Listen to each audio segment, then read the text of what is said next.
This is the panel, and you made the world, now you've got to write in it, so. Oh man, I've introduced myself about 37,000 times so far.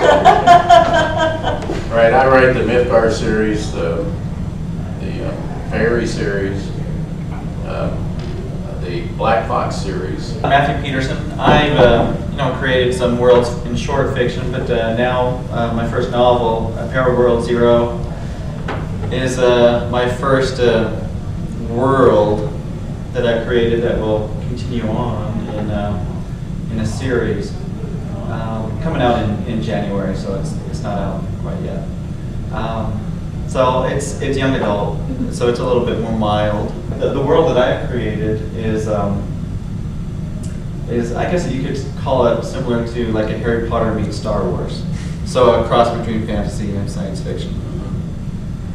And I'm Catherine Wells, and I have a number of novels out. The first are a trilogy, I call them the Earthsaver trilogy or the Coconino trilogy. And it creates a world in the future on a planet that has been largely inhabited, largely abandoned by the human race, and there are only a couple pockets of humans that have survived.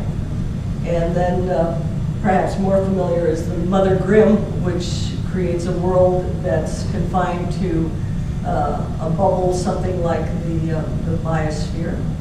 And then Beyond the Gates, which creates an alien planet where parallel evolution has brought about a world that is similar to Earth and yet very different. So, and this newest one now is actually more world building, except that I'm building a world that actually existed back in 11th century Scotland. Dennis, what kinds of advice do you have for people who are world building? Well, there's a heck of a lot of things that you need to know about your world, but you only need to know about them when they impinge on the story. Yeah. A lot of people spend a great deal of time creating a world from the ground up and never get around to writing the story. I went the other direction. I started out writing the story, and if I needed a mountain chain, well, I'd throw it in there. If I needed money, I'd say, well, okay, what's a monetary system in this world? If I needed food, I'd say, well, what's the agricultural system in this world? But I only needed it just enough to be able to continue the story. I didn't need to, if you think about food, and you say, okay, let's take the United States for example. Food is grown over there someplace, and then it's harvested by people coming up this way and that sort of thing, and then you've got trucks and roads and all sorts of things to get it distributed, okay?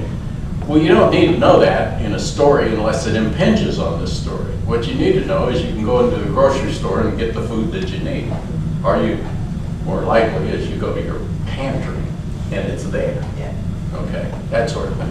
So, in creating a world, you only need to create when you need it.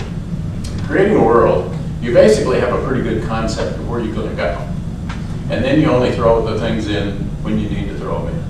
That's when you do your research on rivers or forests or volcanoes or whatever it is that they're running into at this particular time. And you all already know that if you're in a medieval world, horses are not trucks. You have to feed them and take care of them and keep them warm and curry them and feed them every so often as you're going down the trail, so to speak. So those traditional kind of things that you have to do the research on, you go ahead and do the research on them because you're going to be using that kind of stuff all the time through this particular story, whatever the story is. Now, I don't care if it's a medieval story or a modern day story or a future type story. You basically have to have a concept of the world, but not necessarily the details of the world, and only fill in the details when it's important to the story. The series is called Parallel Worlds, so there's more than one world. So and I've done what you've done. When it presents itself, when a new world presents itself, then I I only give the details that are important to allow the story to continue. One bit of advice I would give is that, at least with me, when I have more than one world especially, is to be consistent. If a group goes from point A to point B and it takes them 2 days, and they do that again later in the book, it better take them probably 2 days. Or if a magic spell can only be done by a woman and all of a sudden a man does it, you better explain why all of a sudden that man's able to do it. And so I think it can get kind of complex. I take a lot of notes, to make sure I don't break the little rules that I've created. I try to keep my rules to the story, and not because there is a tendency sometimes to expand and to write so much of the story, and the book gets long, and I try not to do that actually. The world will get big as the books go on. Yeah, I tend to start with an idea for either a story or a situation usually, and then say, well, what kind of world is this that creates the situation? And then you kind of build out from that. With this book right here, you said it's kind of built upon an existing, our world, but just in a time period that we think we know a little bit about. And this one I had to do kind of backwards because I knew I wanted to set it in an actual historical time period. I had to go find out what the culture was, what the geography was, all of that kind of stuff.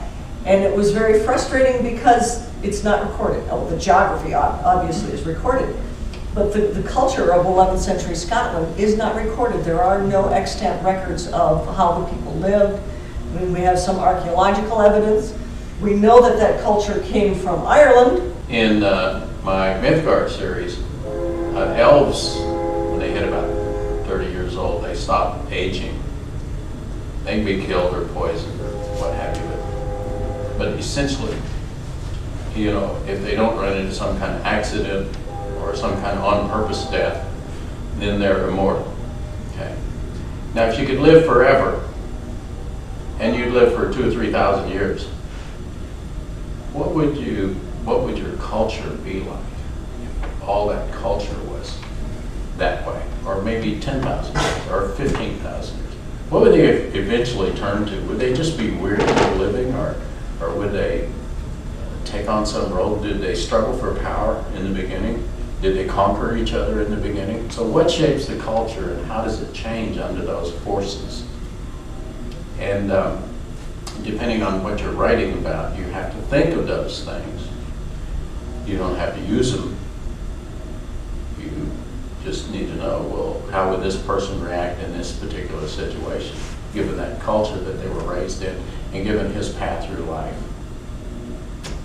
As you were saying that, I was thinking about, depending on your world, you have to be careful that you introduce the proper things. The weather, those type of things affect the type of crops that they would be growing, and so the things they would be eating, and maybe even the stature of the people, depending on the things that they're eating. Right. That's correct. If it's a Earth Earth-based, aliens, they can do all sorts of crazy things.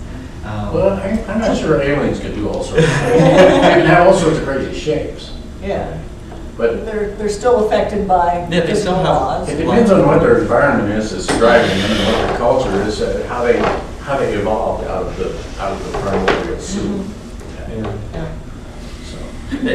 As you're talking about that thing, I can't help but think of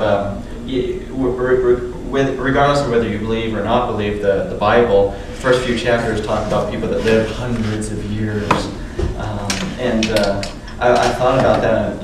If someone dies after hundreds of years, I've thought of that same thing. Is that a tragic thing to snuff someone after 1,000 years of life?